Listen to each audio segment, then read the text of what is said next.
자, 오늘 이 자리에 예배하고 있는 우리 귀한 식구들 다 구원의 은혜를 누리는 성도들이시죠? 14분이 안 하셨어요 지금. 자, 구원 얻은 성도입니다. 자, 요 말이 성립이 되려면 앞에 전제가 하나 있어야 해요. 그게 뭐냐면 죄로 인해 심판받아야 할 사람입니다. 그렇죠? 죄로 인해 심판받아야 할 사람입니다. 이게 전제가 돼야, 그런데 저는 심판 안 받고 구원받았어요, 뭐 이런 게 있는 거죠.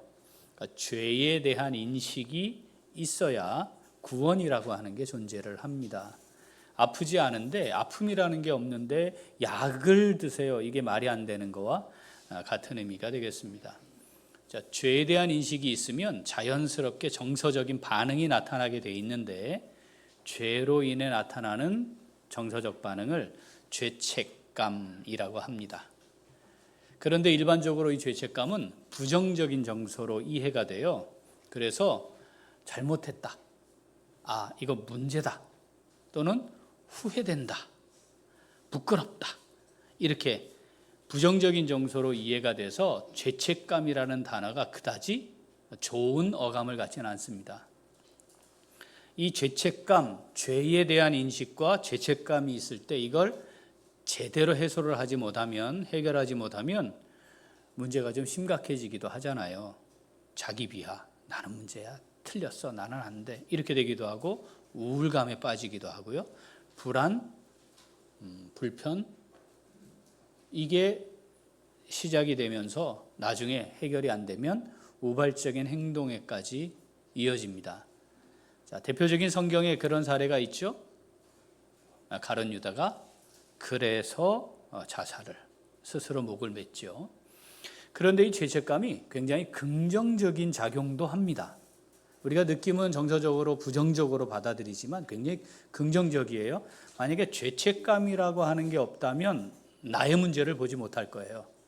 이거 문제구나, 이거 바꿔야 되겠구나, 이거 잘못됐다, 이거 변경해야 되겠다, 수정해야 되겠다, 이런 것도 발생하지 않는 거죠. 그러니까 죄를 정확하게 인식하고 정상적인 죄책감을 가지게 되면 자기를 돌아보고 반성하고 행동을 바꾸고 변화하게 되는, 그리고 누군가에게는 어떻게 용서받아야 되겠다는 생각도 하게 되고 사과도 하게 되고, 내가 잘못한 일이 있으면 보상도 해야 되겠다는 단계에 이르게 하는 거, 이건 그 시작이 죄책감이 있어야 가능한 거죠. 자, 사람이 일생을 살아가면서 성장과 성숙하는 과정에 이 죄에 대한 인식과 죄책감을 갖는 건 어떤 의미에서는 지극히 정상적인 과정이라 하겠습니다. 신앙적으로도 동일합니다. 우리가 신앙생활을 하는 과정에 이 죄책감이라고 하는 거 있어야 정상입니다. 뭐가 인식이 되는 거죠? 죄가 인식이 되는 거죠. 그래서 죄책감이 생기게 되고요.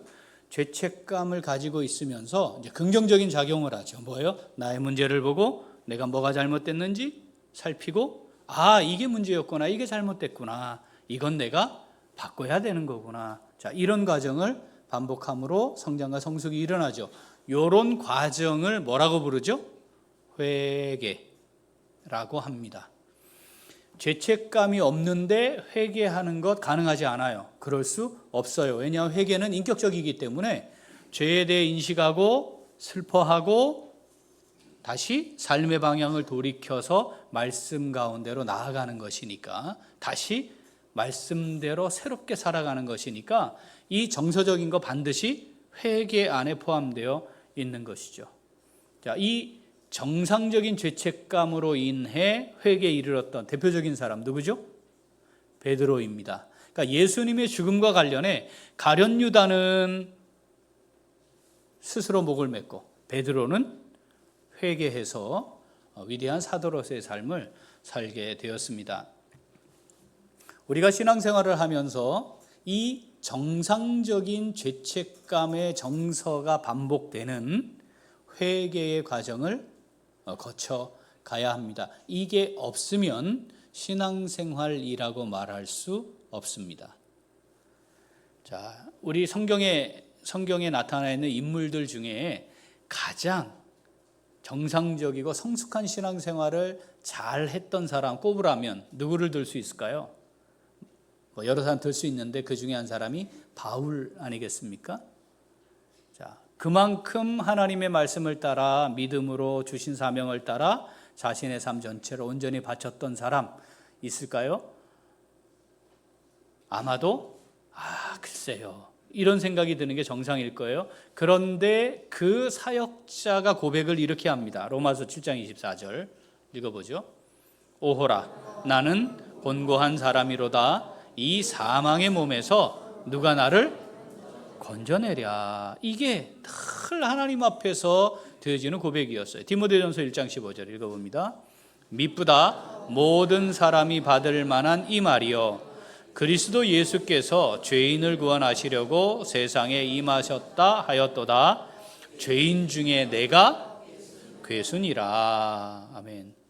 그러니까 신앙생활을 잘 하고 있고 성장하고 성숙한다는 말은 죄책감이 무뎌진다는 말이 아니고 훨씬 더 민감하게 죄에 대해 반응하고 그 정서, 죄책감의 정서가 있고 그래서 다시 슬퍼하고 애통해하며 하나님께로 돌이켜 나아가는 게 계속 반복되고 더 깊어진다라고 하는 것을 우리는 알 수가 있습니다.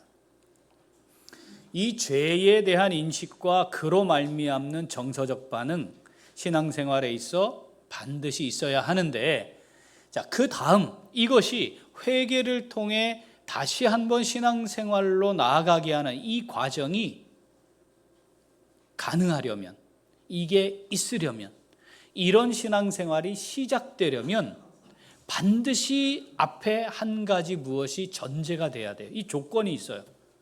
그게 뭐냐면 죄 사함의 은혜입니다. 그러니까 죄 사함의 은혜가 없으면 이 죄책감의 문제가 해결이 안 되잖아요. 해결이 안 되는 상태로 있으니까 이게 뭔지 잘 모르는 거예요. 그런데 죄 인식이 있고 죄책감은 들었고 해결은 안 되는 상태에 빠진 게 우리 사람인데, 내가 이 죄의 문제가 해결되었구나. 그렇습니다. 하나님 이 죄의 문제를 저를 해결하셨어요. 죄를 사해 주셨군요.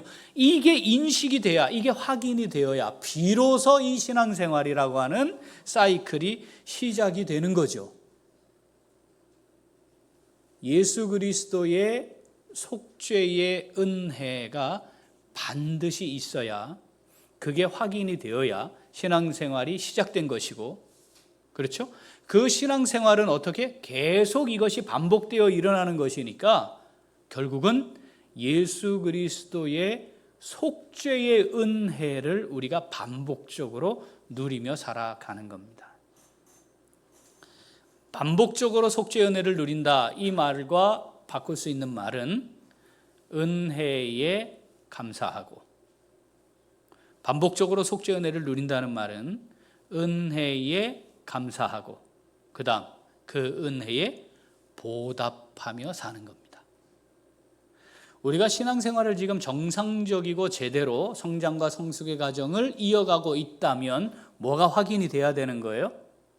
은혜에 감사하고 그 은혜에 보답하려고 살고 있는가, 나 그렇게 하고 있는가, 이게 확인이 돼야 하는 거죠. 우리가 신앙생활을 하고 있어요. 구원받은 성도로 살고 있어요. 그 말은 이 죄와 죄의 문제가 해결되었습니다라고 하는 분명한 자기 고백이 있어야 하는 것을 의미합니다. 이 땅의 종교가 몇 개라고요? 3억 개, 약 3억 개. 3억 개의 이 땅의 종교와 우리가 믿고 있는 기독교, 자, 근본적인 차이가 뭐라고요? 바로 이 죄와 죄의 문제에 대한 해결이 있다 없다의 차이라고 우리는 알고 있습니다.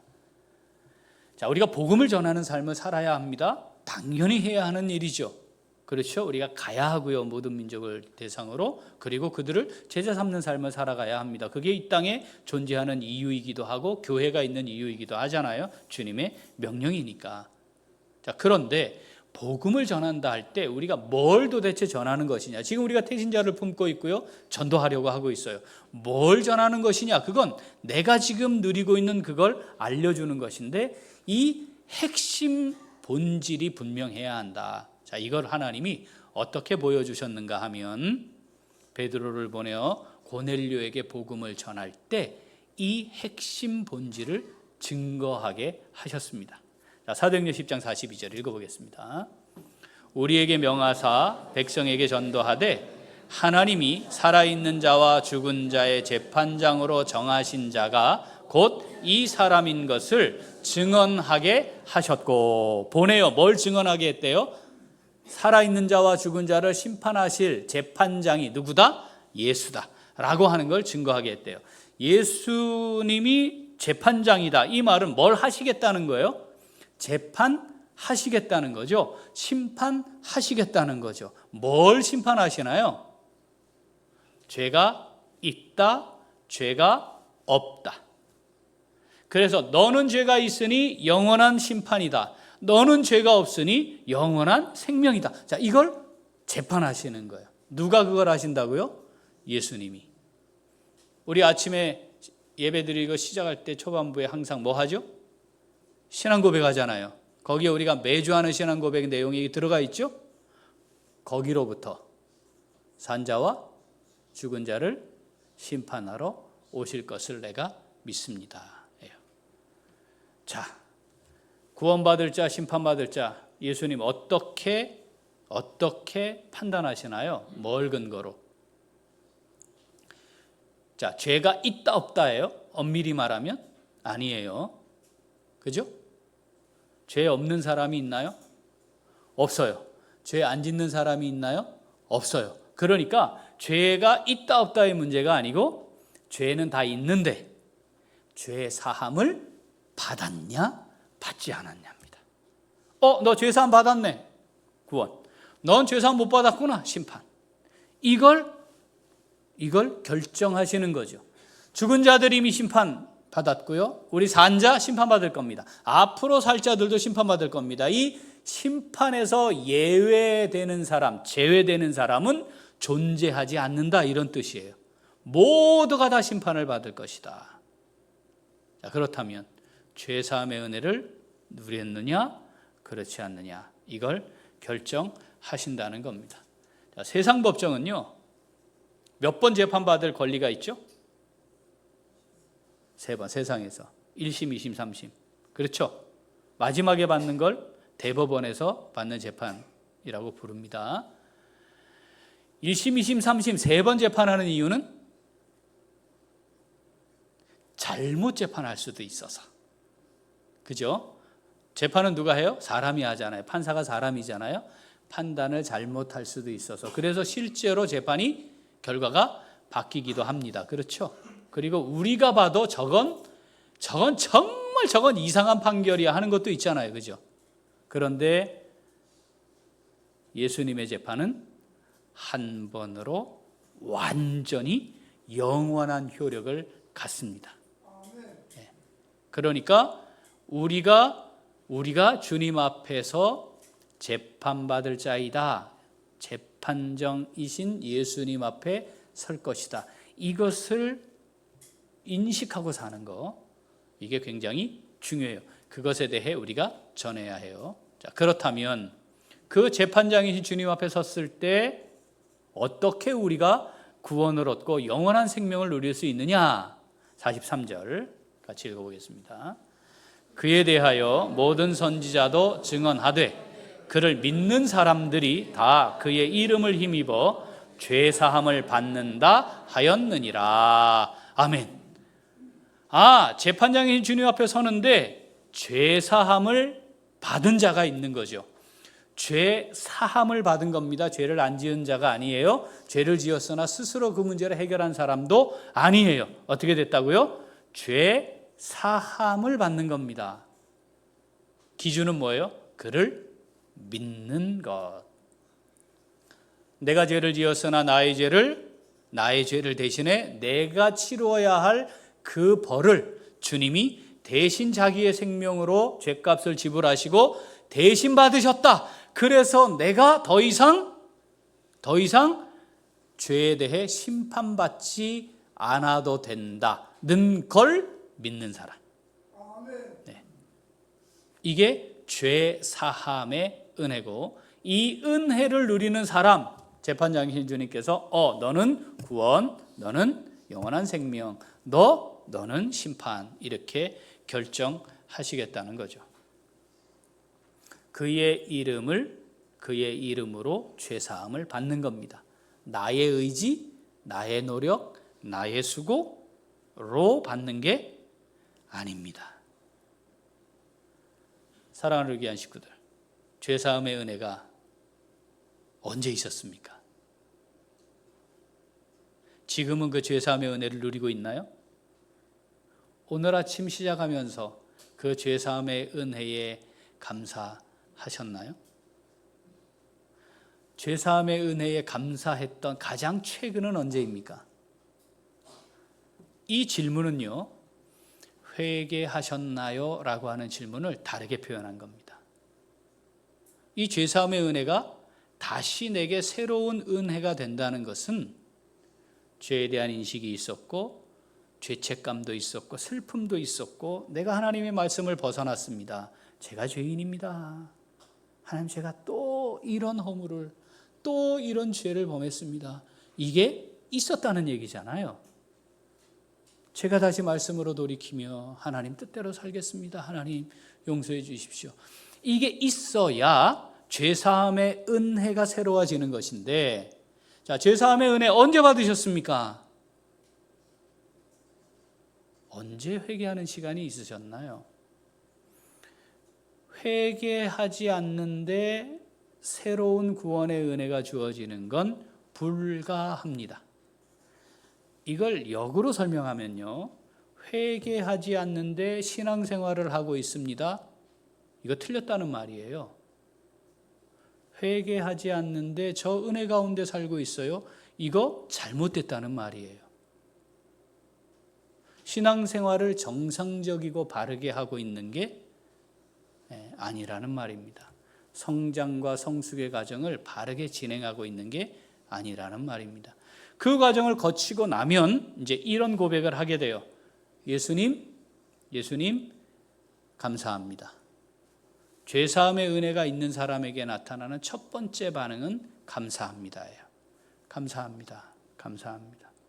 이제 내 삶의 주인이심을 다시 고백하고, 주여 이렇게 부르는 거 아닙니까? 그 이름을 주라 부르는 것이 구원의 길이니까 주여 이렇게 부르는 거죠. 예수님 감사합니다. 죄사함의 은혜를 또 나 같은 놈을 또 포기하지 않으시고 버리지 아니하시고 죄사함의 은혜를 입게 하시니 감사합니다, 주님. 그래서 예수를 주로 시인하고, 이 예수를 주로 시인한다는 것은 예수님을 내 삶의 인도자로 고백하는 것이고, 원하시는 대로 제가 살겠습니다, 예수님의 뜻대로 제가 이제 살겠습니다 라고 하는 의미죠. 요게 있어야 죄사함의 은혜를 누리는 삶을 사는 것이고, 그러면 정상적인 신앙생활을 하고 있는 중입니다. 어떻습니까? 오늘 이 사도행전 말씀을 통해 베드로가 고넬료와 그 모여있는 사람들을 향해 이 말씀을 선포하게 하시며, 이 말씀을 읽는 우리에게는 이걸 다시 한번 말씀하시는 거죠. 맞지? 그 이름을 믿음으로, 그 이름으로 네가 죄사함 받은 거 맞지? 너 죄사함의 은혜 누리고 있는 거 맞지? 우리에게는 이렇게 말씀하시는 거죠. 예수로 말미암아 죄사함의 은혜를 누리는 걸 모르는 자들에게는 그것을 알려줘야 하는 거지만, 이미 죄사함의 은혜를 경험하고 살고 있는 우리들을 향해서는 너 알고 있는 거지? 그렇지, 그 은혜 가운데 사는 거 맞지? 라고 말씀하시는 거죠. 사랑하는 우리 귀한 식구들, 우리는 지금 정상적인 신앙생활을 잘 하고 있습니까? 교회를 다니는 것과 신앙생활을 하는 것이 일치해야 합니다. 신앙생활의 아주 작은 부분이 교회 생활이에요.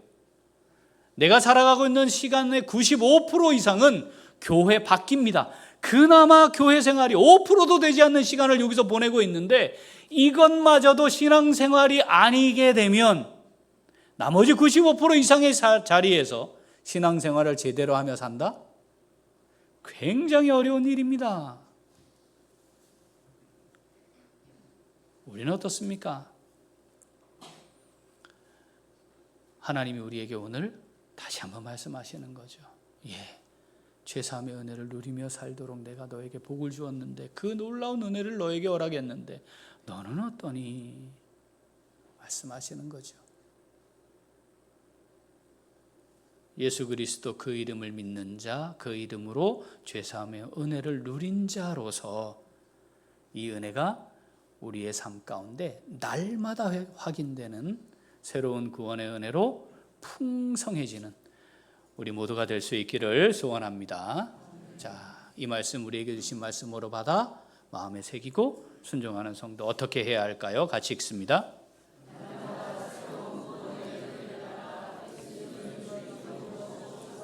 한 번 더. 날마다 새로운 구원의 은혜를 따라 예수님을 주인으로 모시고 살아갑니다. 이 죄사함의 은혜는 주님이 우리를 택하여 부르실 때에 그리고 처음 믿음을 주실 때에 누리게 되는 겁니다. 그런데 이게 과거면 안 돼요. 언제나 현재여야 합니다. 언제나 현재. 날마다 새로운 구원의 은혜, 날마다 새로운 구원의 은혜. 제자훈련 활동 안에 늘 귀에 못이 박히게 들었죠. 우리 고백했죠. 날마다 새로운 구원의 은혜, 날마다 새로운 구원의 은혜. 이 날마다 새로운 구원의 은혜를 따라 살아가고 있는 것, 이것이 신앙생활입니다. 어떻게 이걸 누리게 되는 거라고요? 회개를 통해. 회개는 시작이 뭐예요? 죄에 대한 인식, 그리고 애통해하고 슬퍼하는 것, 그리고 다시 말씀으로 돌이키는 거죠. 이걸 반복적으로 하고 있는 정상적인 신앙생활을 하고 있는 사람은 이 은혜를 지속적으로 누리며 살아가게 되어 있습니다. 어떻게 알 수 있나요? 이 은혜 누리고 있는지 누리지 못하는지 어떻게 알 수 있다고요? 어떻게 알 수 있다고요? 따라합시다. 감사하고 보답하는 삶을 산다. 감사가 없으면 이 은혜가 없는 거예요. 보답하는 삶을 살지 않으면 이 은혜가 없는 거예요. 그런데 이게 과거의 어느 추억으로 남아있는 사람들이 놀랍게도 교회 안에 꽤나 있습니다. 날마다 새로운 구원의 은혜를 누리지 못한 채 살아가고 있는 사람들이 꽤나 있습니다. 아예 죄사함의 은혜가 뭔지조차 모르는데 교회를 잘 다니는 사람도 있습니다. 예수와 상관없어요. 교회 생활하는 거예요. 그럴 때 우리가 그걸 뭐라고 부른다고요? 종교 생활하는 겁니다. 3억개 중에 하나 종교 택해서 자기가 하고 싶은 대로 하고 다니는 거지. 성가대도 할 수 있고요. 직분을 받아서 봉사도 할 수 있고요. 가끔 똥폼 잡고 헌금도 좀 할 수 있고요. 지가 하고 싶은 대로 하며 다녀요. 이게 하나님의 말씀대로 하는 건지는 중요하지 않아. 신앙생활이 아닌 사람들이 교회 안에 있을 수 있다. 제 말이 아니고 하나님 말씀입니다. 우리가 우리 자신의 모습을, 신앙생활을 제대로 하고 있는 건가를 살피는 것 매우 중요합니다. 가장 먼저 확인해야 될 게 뭐라고요? 죄사함의 은혜를 누리고 있는가입니다. 천한 노예가 있어요. 왕이, 이 노예가 병에 걸렸는데 심장을 이식해야만 살 수 있어요. 그런데 이 왕이 어느 날 노예에게 와서 말하는 겁니다. 너 참 내가 사랑한다. 너 이대로 죽게 놔둘 수 없으니 내 심장을 떼서 너를 주마. 넌 살아라. 그런데 한 가지 조건이 있어. 그래서 네가 살면 이제부터는 나를 위해 좀 살아주겠니? 어떻게 답하시겠습니까? 내가 그 노예라면. 모두가 다 그렇게 하겠습니다 할 거리요? 일단 살아야겠다는 마음으로라도 그 말을 할 겁니다.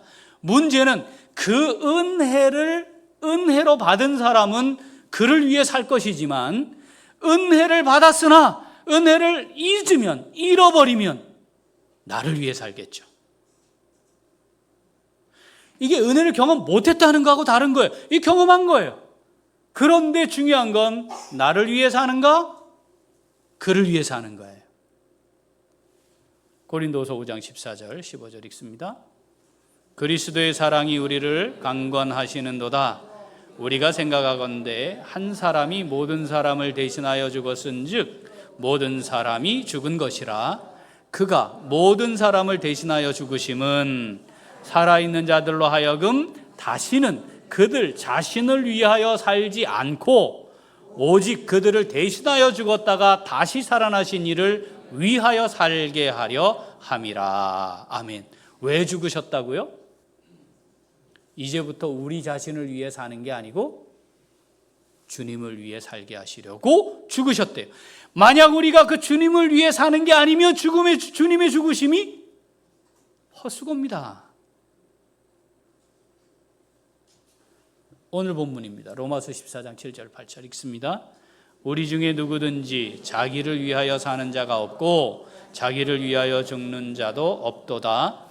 우리가 살아도 주를 위하여 살고 죽어도 주를 위하여 죽나니 그러므로 사나 죽으나 우리가 주의 것이로다. 아멘. 이게 주여라는 말이 담긴 의미입니다.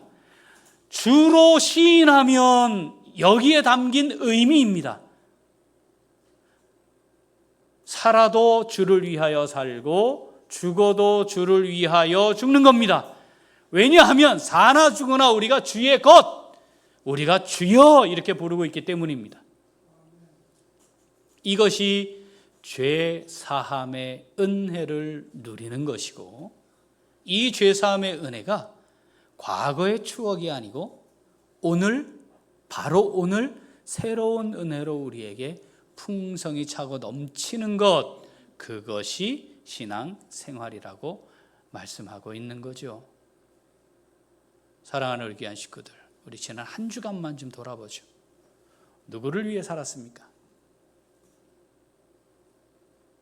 무엇을 위해 살았습니까? 거기에 주님의 뜻이 있었습니까? 주인의 뜻이 있었습니까? 주인이 원하는 것이 있었습니까? 주인이 내게 지시하거나 명령한 게 있었습니까? 그래서 그렇게 한 겁니까? 주님 때문에 사는 거죠. 그것이 뭐예요? 죄 사함의 은혜를 누리는 바른 신앙생활을 하는 것입니다. 이 주님의 은혜, 죄 사함의 은혜가 없이도 말입니다, 엄청난 일들을 할 수 있대요. 성경에 보니까 직분을 받는 거, 이거는 당연하고 그 이상의 것들도 할 수 있대요. 마태복음 7장 21절부터 읽어봅니다. 나더러 주여 주여 하는 자마다 다 천국에 들어갈 것이 아니요 다만 하늘에 계신 내 아버지의 뜻대로 행하는 자라야 들어가리라. 주여 주여 하는 자마다 다 들어가는 게 아니래요. 그죠? 자, 22절. 그날에 많은 사람이 나더러 이르되 주여 주여 우리가 주의 이름으로 선지자 노릇하며 주의 이름으로 귀신을 쫓아내며 주의 이름으로 많은 권능을 행하지 아니하였나이까 하리니. 여기에 또 주여 주여 하는 사람이에요. 이게 주여 주여 한다는 게 요거예요. 뭐 했다고요? 주의 이름으로 선지자 노릇도 하고 귀신도 쫓아내고 많은 권능도 행했다는 거예요. 23절. 그때에 내가 그들에게 밝히 말하되 내가 너희를 도무지 알지 못하니 불법을 행하는 자들아 내게서 떠나가라 하리라. 아멘. 주여 주여 주의 이름으로 교회 출석했다, 이 차원이 아니라 이 말이에요. 뭐 했다고요? 선지자 노릇하고 귀신도 쫓아내고 많은 권능도 행했대요. 그런데 이 사람들이 지금 어디에서 이 말을 하는 중이에요? 주님 앞에서 그때에 재판장으로 주님이 딱 여기 앉아 계신데 그 재판장이신 주님 앞에 그러는 거예요. 그러면 이 말을 하고 있는 사람들은 진짜 주님과 상관없어. 죄사함의 은혜와 몰라. 주님과 관계없어. 그런데 내가 도용한 거야, 그 이름을. 주님의 능력을 가지고 사는 사람인 것처럼 제가 사기를 쳤어요. 그러면 주님 앞에 서면 아이고 주님 죄송합니다, 이게 정상이잖아요. 그런데 이 사람들이 재판장이신 주님 앞에 주님 이러고 있다는 거예요. 뭐요? 지는 그 생각하고 있다는 거예요. 지는요, 주의 이름으로 주님의 은혜로 그 일을 하고 있다고 지가 믿고 있다는 뜻이에요, 이 말이. 자기에게 속는다는 게 이런 겁니다. 얼마든지 죄사함의 은혜가 없이도 얼마든지 할 수 있다. 얼마든지 할 수 있다. 뭐도 할 수 있다? 선지자 노릇도 할 수 있다. 목사질도 할 수 있다. 장로도 할 수 있고 권사도 할 수 있고 성가대도 할 수 있고 찬양팀도 할 수 있고 다 할 수 있다. 교회라고 하는 단체에 소속된 종교생활로 그거 다 해낼 수 있다. 기능적으로 하면 되는 거니까.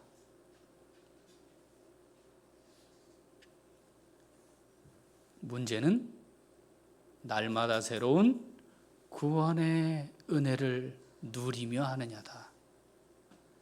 내가 구원의 은혜, 죄사함의 은혜를 누리고 있는지 확인하는 것 두 가지. 첫 번째, 감사하느냐. 두 번째, 그 은혜에 보답하며 살고 있느냐. 주의 뜻대로, 주님의 뜻대로, 주님이 원하시는 대로. 실제로 사대교회 살았다는 이름은 가졌으나 죽었다, 이 평가를 받았습니다. 누구보다도 성경을 잘 알고 그걸 가르쳐서 랍비라 칭함을 받는 서기관과 바리새인들, 외식하는 자리에 떨어졌습니다. 그들은 은혜가 뭔지 몰랐습니다. 얼마나 바르게 자기가 모든 걸 다 판단할 수 있는 것처럼 그렇게 행했습니까? 그런데 성경은 천국문을 닫고 지도 안 들어갈 뿐 아니라 다른 사람도 못 들어가게 만드는 그런 인생을 살았다고 성경에 기록되어 있어요. 성전 앞에 뜰에 온갖 제물로 드릴 만한 거 갖다 놨습니다. 조금 더 좋은 제물, 흠없는 제물, 멀리서 그거 갖고 오다가 자꾸 상하고 하니까 하나님 앞에 온전한 거 드리지 못하니까 안타까운 마음 때문에 멀리서 가져오는 게 아니라 성전 가까이에서 좋은 제물 사서 주님께 드려야 되겠다, 하나님께 드려야 되겠다, 뭐 이런 시작이었겠죠. 그런데 나중에는 다 형식만 남고 돈만 드리면 제물 드리고 거기에 이윤을 붙여서 팔고 그걸로 살아가는 사람들, 그렇게 다 변질되었던 것 우리는 말씀을 통해 잘 압니다. 그들이 제사 드리는 겉모습만 보면 아주 그럴듯했죠. 그러나 강도의 소굴이라는 주님의 평가를 받았습니다. 사랑하는 귀한 식구들, 하나님 앞에서 정말 우리 안에 계시는 성령의 인도하심을 따라 진지하고 진심으로 나의 모습을 하나님 앞에 내어놓는 시간이 꼭 필요합니다. 교회 잘 다닌 것 가지고는 안 돼요. 뭐 일 잘한다는 것 가지고도 안 돼요. 그게 중요한 게 아니에요. 날마다 새로운 구원의 은혜를 누리며 사느냐의 문제입니다. 이걸 놓치니까 인생에 뭐만 남아요? 보따리만 남아요. 이제는 다시 살아난 거 중요하지 않아. 나를 건져준 거 중요하지 않아. 이젠 그건 이미 옛날 이야기예요. 지금 현재 남아있는 건 보따리예요. 보따리 타령만 하고 있는 거죠. 보따리 내놓으세요. 보따리 주세요. 왜 내가 원하는 보따리, 내가 가지고 있던 보따리, 내가 갖고 싶은 보따리, 왜 이거는 안 줍니까? 라고 말하는 거죠. 거기에 인생을 다 올인하며 살고 있어요. 그게 돈이 됐든 진학이 됐든 취업이 됐든 더 안정된 노후가 됐든 불편함 없는 인생이 됐든 그 보따리에 관심 갖고 사는 겁니다.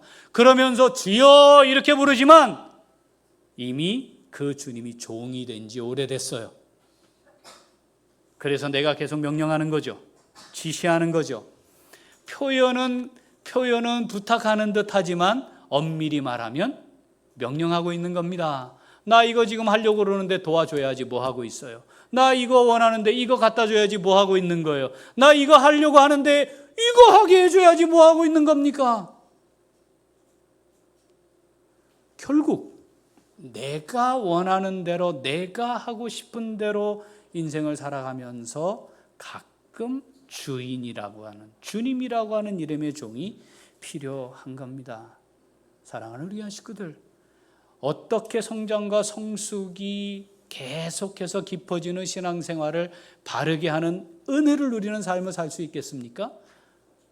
겸손해지는 걸 보면 알 수 있습니다. 10년 신앙생활 했나요? 10년 겸손해지는 겁니다. 20년 신앙생활 제대로 했나요? 20년 겸손해지는 겁니다. 50년 신앙생활 했나요? 제대로 신앙생활 했다면 50년만큼 겸손해지는 겁니다. 그런데 제가 생활했던 41년째 사역자로 살아가고 있는 교회 상황들을 보면 그렇지 않은 것 같습니다. 도대체 뭐가 문제일까요? 우리가 선포하는 죄사함의 은혜는 도대체 뭡니까? 내가 누리고 있는 이 사죄의 은혜는 도대체 무엇입니까? 점점 목에 힘이 들어가고 고개가 들어집니까? 말이 점점 제어되지 않고 하고 싶은 말이 막 튀어나오고 있습니까? 날마다 새로운 구원의 은혜가 뭔지 모르는 사람들입니다. 예배 잘 드릴 수 있어요? 아니, 예배 자리에 잘 참여할 수 있어요. 그게 신앙생활이 아닐 수도 있잖아요. 봉사 잘할 수 있어요. 성가대 잘할 수 있어요. 기능적으로 하는 일들 잘할 수 있어요. 그런데 그게 신앙생활이 아닐 수도 있잖아요.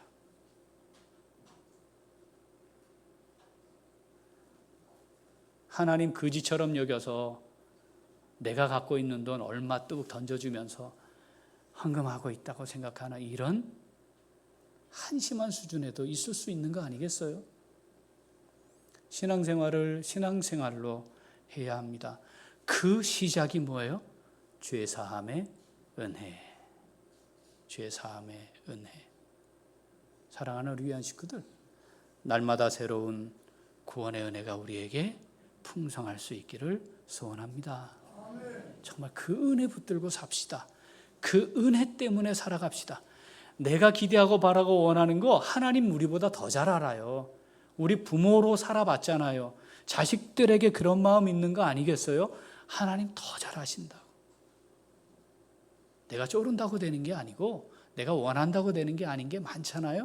하나님이 우리에게 언제나 좋은 것을 주실 겁니다. 그러니까 우리가 할 일은 날마다 새로운 구원의 은혜를 누리는 겁니다. 하루를 시작하며 또 그 은혜 때문에 하나님, 오늘 하루를 제가 삽니다. 하루를 마무리하며 하나님, 그 은혜 때문에 제가 살았습니다. 하나님, 내게 내일을 허락하시면 제가 그 은혜로 살겠습니다. 이것이 우리가 이 땅의 삶이 허락되는 대로 살아가는 동안 하나님 향해 드려지는 아름다운 신앙 고백이 될 수 있기를 소원합니다. 아멘. 기도하겠습니다. 하나님 아버지, 감사합니다.